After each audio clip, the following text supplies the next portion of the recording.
வணக்கம். இது உங்கள் ஜாப் 360 தமிழ். நம்ம இந்த வீடியோவில் என்ன பார்க்க போகிறோன்னா, ஒரு ஹாப்பியான நியூஸ் தான். டிஎன்யூஎஸ்ஆர்பி எஸ்ஐ ரிசல்ட்டை பற்றி கோர்ட் என்ன ஜட்மெண்ட் கொடுத்துருக்கு அப்படின்றத தான் பார்க்க போகிறோம். ஆக்சுவலாக டிஎன்யூஎஸ்ஆர்பி எஸ்ஐ ரிசல்ட் கேன்சல் ஆகுமா கேன்சல் ஆகாதா அப்படின்னு கேட்டுட்டு இருந்த எல்லாருக்குமே ஒரு சூப்பரான அப்டேட் வந்திருக்கு. அதாவது நம்மளோட வழக்கை விசாரித்த நீதிபதியான புகழேந்தி அவர்கள் என்ன சொல்லியிருக்காங்கன்னா, இது வரைக்கும் நடந்த எக்ஸாம்ஸில் என்ன நடந்ததோ அதுபடி நீங்கள் நடத்தலை. பட் அதனால் மாணவர்களாகின நம்ம எக்ஸாம் எழுதுகிற கேண்டிடேட்ஸ் இந்த கொஷின்ஸ் வைங்க அந்த கொஷின்ஸ் வைங்க அப்படின்றத கேட்க முடியாது. அதனால் நாங்கள் தேர்வை ரத்து பண்ண முடியாது அப்படின்ற மாதிரி நமக்கு ஒரு தீர்ப்பு கொடுத்துருக்காங்க. இதுக்கப்புறம் நடத்த போகிற எக்ஸாம்ஸில் நீங்கள் ஆல்ரெடி என்ன சிலபஸில் கொடுத்துருக்கீங்களோ அதுபடி நடத்தணும் அப்படின்னு ஒரு தீர்ப்பு கொடுத்துருக்காங்க. இதுதான் நமக்கு கேஸில் நடந்த கடைசி அப்டேட்டு. இப்போது இந்த ஹியரிங்கில் என்ன நடந்தது அப்படின்ற எல்லா டீட்டெயிலுமே ஃபுல்லாக பார்க்கலாம். இந்த டிஎன்யூஎஸ்ஆர்பி எஸ்ஐ எக்ஸாமுக்கான கேஸ் நிறைய ஃபைல் பண்ணியிருந்தாங்க. சில கேஸ் என்னென்னா, இந்த கொஷின்ஸ்க்கு மார்க் தரணும், இந்த கொஷின்ஸ்லாம் தப்பாக இருக்குது அப்படின்னு கொடுத்துருந்தாங்க. இன்னொன்று தமிழ் கொஷின்ஸே இல்லை, ஸோ தமிழ் மீடியம் ஸ்டூடெண்ட்ஸ்க்குலாம் இது பாதிப்பு. அது கூடவே இந்த எக்ஸாமையும் கேன்சல் பண்ணணும். இது மாதிரி நிறைய வழக்கு கொடுத்துருந்தாங்க. இத்தனை கொஷின்ஸ்க்குலாம் மார்க் தாங்க அப்படின்ற மாதிரிலாம் நிறைய வழக்கு இருந்தது. இதில் நமக்கு லாஸ்ட்டாக நடந்த ஹியரிங் படி 10 நாளைக்கு எக்ஸாமுக்கு ரிசல்ட்டை அனௌன்ஸ்மெண்ட் பண்ணக்கூடாதுன்னு டேட்டு சொல்லாமல் தள்ளி வச்சுருந்தாங்க. அதாவது லாஸ்ட்டு February 26, 27 பார்க்கும்போது நமக்கு ஒரு 10 நாள் கழிச்சுன்னா March 10க்குள்ளே வரும் அப்படின்றது மாதிரி சொல்லியிருந்தாங்க. ஆனால் அன்னைக்கு சொன்ன ஜட்ஜ் அவர்கள் புகழேந்தி அவர்கள் என்ன கேட்டிருந்தாங்கன்னா, ஏன் தமிழ் கொஷின்ஸ் கேட்கல, தமிழ் ரொம்ப இம்பார்ட்டன்ட் தானே, நீங்கள் நார்மலாக எலிஜிபிலிட்டி எக்ஸாமில் வச்சுருந்தாலும் பரவாயில்ல, அது முக்கியமாக மெயின்ஸ் எக்ஸாம் முக்கியமாக இப்படின்னு தான் கேட்டிருந்தாங்க. பட் இதனால் நிறைய பேர் என்ன நினச்சாங்கன்னா, எக்ஸாம் கேன்சல் ஆகிறதுக்கு நிறைய வாய்ப்பு இருக்குது அப்படின்ற மாதிரி நினச்சாங்க. ஆனால் இன்றைக்கி சொல்லியிருந்ததில் ஜட்மெண்ட்டில் என்ன கொடுத்துருந்தாங்கன்னா, தமிழில் கொஷின்ஸ் இல்லை தான், இது சிலபஸ் படி நீங்கள் கேட்கல அப்படின்னாலுமே இந்தெந்த கொஷின்ஸ் கேட்கணும், இவ்வளோ கொஷின்ஸ் கேட்கணும் அப்படின்னு கேண்டிடேட்ஸ் இதே மாதிரி சொல்லக்கூடாது. இதுலேருந்து இவ்வளோ கொஷின்ஸ் கேளுங்க அப்படின்னு நம்ம எக்ஸாம் எழுதுகிற கேண்டிடேட்ஸ் யாருமே எக்ஸாம் போர்டுக்கிட்ட ஒரு கொஷின் ரைஸ் பண்ணக்கூடாது. இதுக்காக ஒரு கேஸுமே ஃபைல் பண்ணக்கூடாது அப்படின்ற மாதிரி தான் நமக்கு புகழேந்தி சார் இன்றைக்கி ஜட்ஜ்மெண்ட் கொடுத்துருக்காங்க. அது கூடவே என்ன சொல்லியிருக்காங்கன்னா, இந்த டைம் நீங்கள் தமிழ் சிலபஸ் படி நீங்கள் கொஷின்ஸ் கேட்கலனாலும் நெக்ஸ்ட் டைம் ஃப்யூச்சரில் நடத்துகிற எல்லா எக்ஸாம்ஸ்லேயும் நீங்கள் சிலபஸை மெயின்டைன் பண்ணுங்கள். சிலபஸ் படியே நீங்கள் கொஷின்ஸை மெயின்டைன் பண்ணுங்கள். கொஷின் எடுக்கிற கமிட்டி இதை மைண்டில் வச்சுக்கோங்க அப்படின்னு ஒரு அறிவுரை கொடுத்துருக்காங்க. இது ஃப்யூச்சருக்கு தான் கொடுத்துருக்காங்களோ தவிர்த்துட்டு இந்த எக்ஸாமில் நமக்கு எந்த மாற்றமும் வரப்போகிறது கிடையாது. அதாவது ஜஸ்டிஸ் ஒரு அறிவுரைனால் இது ஃப்யூச்சருக்கு தான் எடுத்துக்கோங்க. இந்த எக்ஸாமில் அதனால் எந்த ப்ராப்ளமும் வரப்போகிறது கிடையாது அப்படின்ற மாதிரி சொல்லியிருக்காங்க. அது கூடவே இன்னொரு கேஸ் ஃபைல் பண்ணியிருந்தாங்க சில பேர், தமிழில் கொஷின்ஸ் கேட்கல, அதனால நீங்கள் எக்ஸாமை கேன்சல் பண்ணிவிட்டு எக்ஸாம் வைங்க அப்படின்னு கொடுத்துருந்தாங்க. அந்த மனுவை பார்த்த ஜட்ஜி இந்த மனுவை தள்ளுபடி பண்ணுறோம் அப்படின்ற மாதிரி சொல்லிட்டாங்க. அந்த மனுவை பற்றி அவர் எதுவுமே சொல்லலை, இந்த மனுவை தள்ளுபடி பண்ணுறதா சொல்லிட்டாங்க.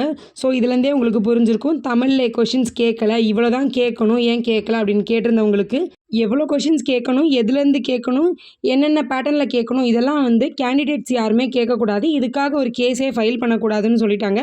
அது கூடவே எக்ஸாமை கேன்சல் பண்ணுங்கள், எக்ஸாம் வைங்க அப்படின்னு கொடுத்துருந்த ஒரு கேஸையுமே மனுவை தள்ளுபடி பண்ணி ஜட்மெண்ட் கொடுத்துட்டாங்க.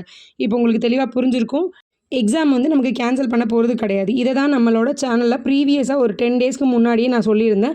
நம்மளோட ஜட்ஜ்மெண்ட் எப்படி இருக்குன்னா, மேபி நெக்ஸ்ட்டு ஃப்யூச்சரில் நடக்கிற எக்ஸாமில் ஒழுங்காக எக்ஸாம் கேளுங்க, அதை தவிர்த்துட்டு இந்த வருஷம் நடக்கிற எக்ஸாமில் கேன்சல் ஆகாது, எக்ஸாம் கேன்சல் ஆகாது. நான் ஒரு எக்ஸாம் நடத்தும் போது நிறைய அதில் செலவும் இருக்கட்டும், அதில் உழைப்பாக இருக்கட்டும் நிறைய இருந்திருக்கும். ஸோ எக்ஸாம் கேன்சல் ஆகிறது ரொம்ப கஷ்டமான விஷயம்.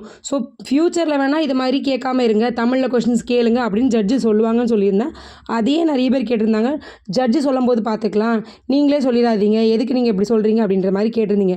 இன்றைக்கி ஜட்ஜ்மெண்ட்டுமே அதே மாதிரி தான் சொல்லியிருக்காங்க. ஃப்யூச்சரில் நடக்கிற எக்ஸாம்ஸில் கரெக்டாக எக்ஸாம் கண்டக்ட் பண்ணுங்கள், இந்த எக்ஸாம் கேன்சல் பண்ண முடியாதுன்ற மாதிரி நமக்கு ஒரு ஜட்ஜ்மெண்ட் வந்துருச்சு. இது எதுக்கு சொல்கிறேன்னா, இதை மாதிரி தான் எப்போவுமே ஒரு கேஸை போட்டு எக்ஸாம் கேன்சல் பண்ணுங்கன்னு சொல்லியிருந்தாங்கன்னா அதில் ப்ராப்பர் காரணம் இருக்கான்னு பார்ப்பாங்க. இதில் தமிழில் கொஷின்ஸ் இல்லை அப்படின்றது சில பேர் சொல்லுவீங்க, அதுதான் காரணம், இது என்ன ப்ராப்பர் காரணம் இல்லையான்னு கேட்டிங்கன்னா, கண்டிப்பாக தமிழில் கொஷின்ஸ் கேட்கல அதனால எக்ஸாம் கேன்சல் பண்ணுங்கள் அப்படின்றது ஒரு சரியான காரணம் இல்லை. இப்போ எக்ஸாம்பிளுக்கு நீங்கள் எஸ்எஸ்சி, ரயில்வேஸ் இதெல்லாம் எடுத்துக்கிட்டிங்கன்னா ஷிஃப்ட் படி எக்ஸாம் நடக்கும். அவங்களுக்கு ஒரு சிலபஸ் கொடுத்துருப்பாங்க. இப்போ எக்ஸாம்பிளுக்கு தனி வட்டி கூட்டு வட்டின்னு ஒன்று இருக்குதுன்னு வச்சுக்கோங்களேன், அதிலேருந்து சில ஷிஃப்ட்டுக்கு கொஷின்ஸ் கேட்பாங்க, சில ஷிஃப்ட்டுக்கு அந்த கொஷின்ஸே கேட்காம இருப்பாங்க, நிறைய ஷிஃப்ட்டுக்கு அதிலேருந்தே 10 கொஷின்ஸ் கூட கேட்பாங்க. இதுதான் எக்ஸாம் பேட்டர்ன், இது மாதிரி தான் எக்ஸாம் நடத்தணும் அப்படின்னு யாருமே கேஸ் போட முடியாது. அது கூடவே அவங்களுக்கு மேக்ஸில் ஒரு 20 டாப்பிக்னா ஒவ்வொரு ஷிஃப்ட்லேருந்தும் மேக்ஸிமம் 10 டாப்பிக்லேருந்து தான் கொஷின் வரும். அந்த கொஷினே 2-3 கொஷினாக வந்துடும். ஸோ அதனால யாருமே இந்த டாப்பிக்லேருந்து ஏன் கேட்கல, இந்த கொஷின்ஸ்லாம் ஏன் கேட்கல அப்படின்னு கேஸ் ஃபைல் பண்ண மாட்டாங்க. நம்ம எக்ஸாம்ஸில் தமிழ் ரொம்ப இம்பார்ட்டன்ஸ் அப்படின்றதுனால நம்ம ஃபைல் பண்ணியிருந்தோம். பட் நம்ம ஜட்ஜ்மெண்ட் படி என்ன சொல்லியிருக்காங்கன்னா, இந்த கொஷின்ஸ் கேட்கணும் அப்படின்னு யாருமே வந்து நம்மளோட தேர்வாணையத்தை கொஷின் ரைஸ் பண்ண முடியாது, கேள்வி கேட்க முடியாது. கொஷின்ஸ் எல்லாமே அவங்களோட சிலபஸ் படி அவங்க எடுத்திருக்காங்க. சிலபஸில் இருக்க எல்லா டாபிக்ஸ்லேருந்தும் கொஷின் வரணும் அப்படின்னு வந்து நம்ம யாருமே திங்க் பண்ணக்கூடாது. இது நம்ம டிஎன் சைட்ஸில் மட்டும்தான் இந்த மாதிரி கேஸ்லாம் ஃபைல் ஆகிறது.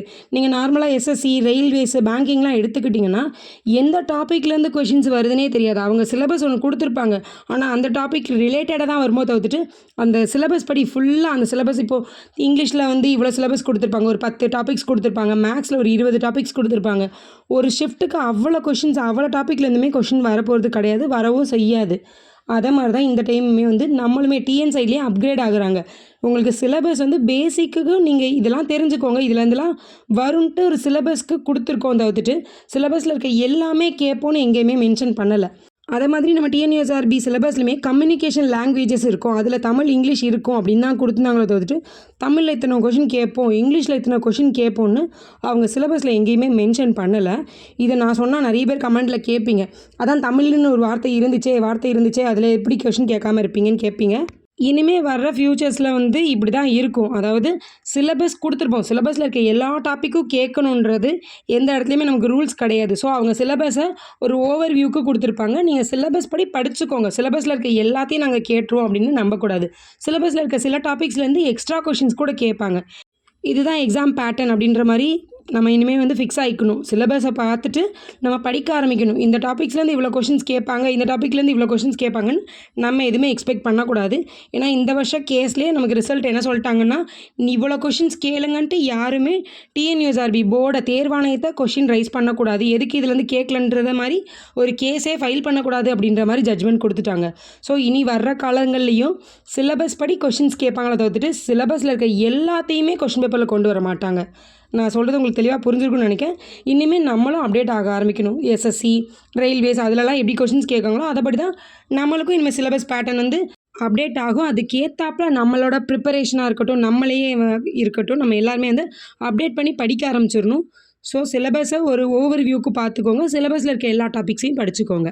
இப்போ எக்ஸாம்பிளுக்கு நவம்பரில் எஸ்ஐ எக்ஸாம் வருதுன்னா அதில் இங்கிலீஷே கேட்காம விட்டுட்டாங்கன்னா அதுக்கு போய் யாருமே கேஸும் ஃபைல் பண்ண முடியாது. ஏன்னா சிலபஸ் ஓவர் வியூ பார்த்துக்கணும், சிலபஸில் இருக்க எதில் இருந்தனாலும் நாங்கள் எக்ஸாம் கேட்போம் அப்படின்ற மாதிரி நம்ம எந்த கொஷின்ஸுமே அவங்கக்கிட்ட கேட்க முடியாது அப்படின்ற ஒரு மைண்ட் செட்டுக்கு நம்ம வந்துடணும். சிலபஸை பார்க்கணும், படிக்கணும், எக்ஸாம் எழுத போகணும்.